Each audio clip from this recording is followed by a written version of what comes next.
Eu achava que o Brasil estava fora do lugar, o Brasil podia ser um grande país, e eu achava que eu poderia ajudar a consertar, mas acabei indo por outros caminhos. Fundei bancos, fundei escolas, eu fundei o IBMEC, que em São Paulo se chama INSPER, fundei a Abril Educação, escola de negócios, fiz hospitais, criei o banco, é um banco conhecido, é o maior banco de investimento brasileiro, e sempre tentando construir coisas duradouras, coisas importantes, e com aquela sensação de que o Brasil não tinha muito jeito, não. O Brasil ia ser assim mesmo.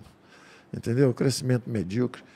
Quando eu era jovem, a memória que eu tinha, o meu pai não tinha curso superior e conseguiu criar uma família com recursos e tudo, porque era um país que crescia 7,3%, 7,4% ao ano, 20, 30 anos seguidos. O Brasil virou a maior colônia de japoneses fora do Japão. A segunda maior colônia de italianos fora da Itália. Terceira maior colônia de alemães fora da Alemanha. Mais libaneses no Brasil do que no Líbano. Então o Brasil trazia gente do mundo inteiro. 2 guerras mundiais, vinham todos os imigrantes para cá, industrializaram o sul do Brasil, fizeram o Brasil crescer.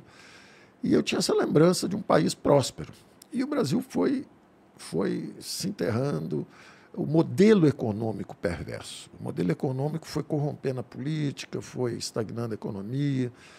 E eu, distante da política, eu achava que a minha ajuda seria escrever artigos. Eu escrevia artigos, escrevia para revista, para jornais, escrevia para a Folha, para a Globo, para todos esses jornais. Passei anos escrevendo e achava que eu estava dando minha contribuição. De repente, por circunstâncias, acabei numa mesa conhecendo o presidente Bolsonaro. Na época ele era deputado, ele me chamava de professor, eu chamava de deputado. E ele falou assim, você quer me ajudar? Eu falei, já estou ajudando alguém, mas assim, sem o menor interesse em entrar em política e tal. E ele falou, olha, se essa pessoa desistir, você me ajuda? Que aí é o PT e eu estou do outro lado. Eu falei, sim, eu ajudo. E aí, com esse compromisso de eu ajudo, eu acabei entrando. E foi interessante, porque é o que eu digo, era uma aliança de liberais e conservadores, porque nós estávamos convencidos que o Brasil estava no caminho da miséria, o Brasil estava estagnado. Eu, inclusive, mesmo ajudando, eu falava, será que é possível mesmo? Será que nós vamos conseguir erguer o país? O país estava no chão, quebrado. Empresas estatais quebradas, crescimento zero. Eu tinha visto a tragédia brasileira ao longo de décadas. O Brasil crescia 7, passou a crescer 6, 5, 4, 0. E um ceticismo geral, eu entrei meio conversando, ajudando, de repente, quando vi, já estava lá dentro, estava ajudando uma outra pessoa, quando vi, já estava lá dentro. Aí me surpreendeu a determinação do presidente, inclusive a franqueza o tempo inteiro, dizendo, olha, a luta vai ser muito difícil e tal. E logo depois ele foi brutalmente atacado, esfaqueado. Eu vi a luta do homem. Nós viajando para Davos com 1 mês de governo, ele com aquele saco aqui do lado, e eu falando, vai dormir, vai descansar lá. Ele, não, eu vou ficar aqui. Eu não quero privilégio, não vou dormir lá, eu vou ficar aqui. O presidente, só o senhor tomou a facada, ninguém aqui tomou a facada. Não, mas eu não vou sair daqui, nós vamos dormir todos sentados. Então, um cara determinado, um cara sem privilégio, sem nada, falando sempre a verdade, sendo muito correto. Maus modos, eu dizia na época, as pessoas, bom, como é que você foi parar nisso aí, Paulo? O que você está ajudando? Eu falei, é uma aliança de liberais e conservadores, porque nós tivemos 30 anos de governo de esquerda. Ficamos em último lugar no PISA, paramos de crescer, a política se corrompeu. Então, vamos fazer uma aliança de liberais e conservadores e tentar voltar para o caminho da prosperidade, que é um caminho conhecido. É um caminho conhecido, é o que nós estamos tentando percorrer. Logo que começa o governo, eu vejo um homem determinado, brutalmente atacado também na mídia. Eu até racionalizei, porque as pessoas diziam, pô, mas ele também... Eu falo, peraí, quem sofreu o ódio foi ele.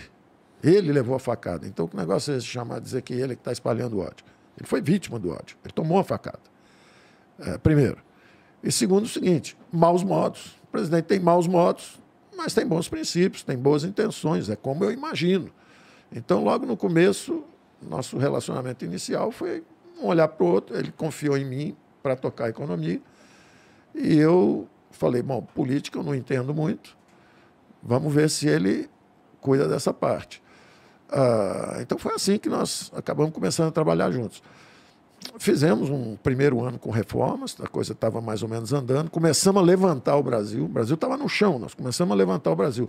Sofremos a crise hídrica, sofremos a crise que houve lá com o colapso da Argentina, 40% das nossas exportações industriais, de São Paulo principalmente, iam para a Argentina.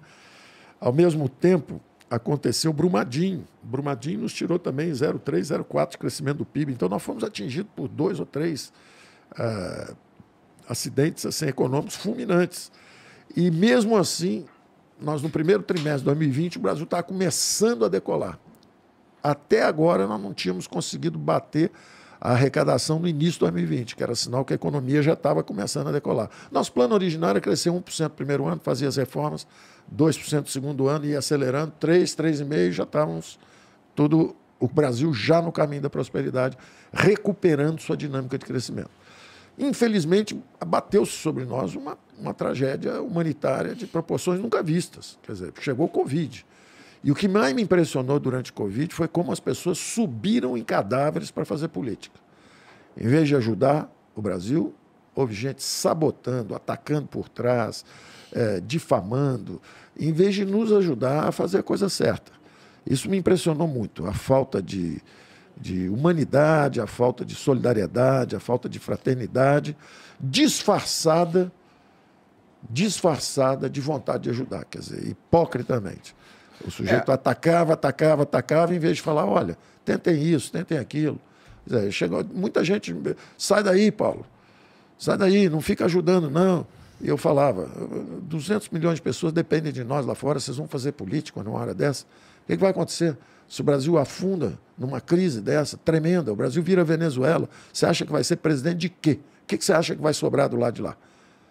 Então, eu não estou preocupado, mas salve sua biografia, eu não estou preocupado com a minha biografia, eu quero ajudar 200 milhões de pessoas.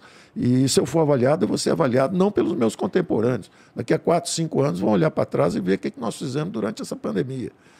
Então, foi uma onda terrível quando ela chegou. Pra você ter uma ideia, nós baixamos as tarifas de importação de 1.500 produtos médicos hospitalares, antecipamos o pagamento para proteger os mais vulneráveis. O presidente tinha uma verdadeira obsessão com os invisíveis, com os mais frágeis, né? O presidente chegava e falava assim, PG, nessa fase ele já me chamava de PG, porque ele tinha uma certa dificuldade. Você vê características pessoais dele, né? Uma é essa de falar, olha, eu não quero privilégio, eu não vou dormir deitado enquanto vocês estão dormindo sentado, eu vou dormir sentado com vocês, no avião, indo para a Suíça. E eu falando, mas só o senhor tomou facada. Ninguém aqui tomou facada. Ele, não, mas nós vamos juntos. E foi embora com aquelas sacolas segurando aqui, né, como em processo de recuperação.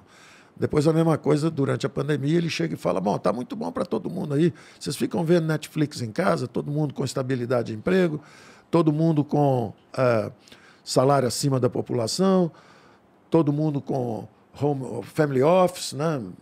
E o sujeito que vende a garrafa d'água no jogo de futebol? E o sujeito que vende pipoca no sinal? E o sujeito como é que esses caras vão viver? Nós temos que proteger esse pessoal tem que ser protegido. Criamos o auxílio emergencial. 68 milhões de brasileiros protegidos. Nós perdemos 1 milhão de empregos formais em 60 dias. Parecia o fim do mundo. Parecia o fim do mundo. E ele dizendo assim, tem que fazer alguma coisa, tem que fazer alguma coisa. Nós tínhamos um programa de renda básica. Nós já tínhamos desenhado. Você quer ajudar o pobre? Dá o dinheiro para ele na veia, dá na mão e confia nele. Porque os governos anteriores, que acreditam em Estado grande, eles dão o dinheiro para um ministério, o ministério passa para um banco público, o banco público passa para o empresário, o empresário, no final, você dá um sorvete com a casquinha, mas chega só a ponta da casquinha lá no pobre. O resto é tudo consumido no caminho.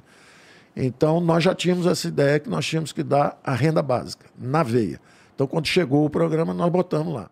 Mas como é que ele... Mas para chegar no Cláudio Furtado, ele faz o quê? Uai, INPI, pega lá. Onde é que fica o INPI? Vai lá. Isso, vai lá. Tá. Usa meu nome. Então vai lá. Dá uma carteirada, igual vocês me trouxeram aqui, deram uma carteirada.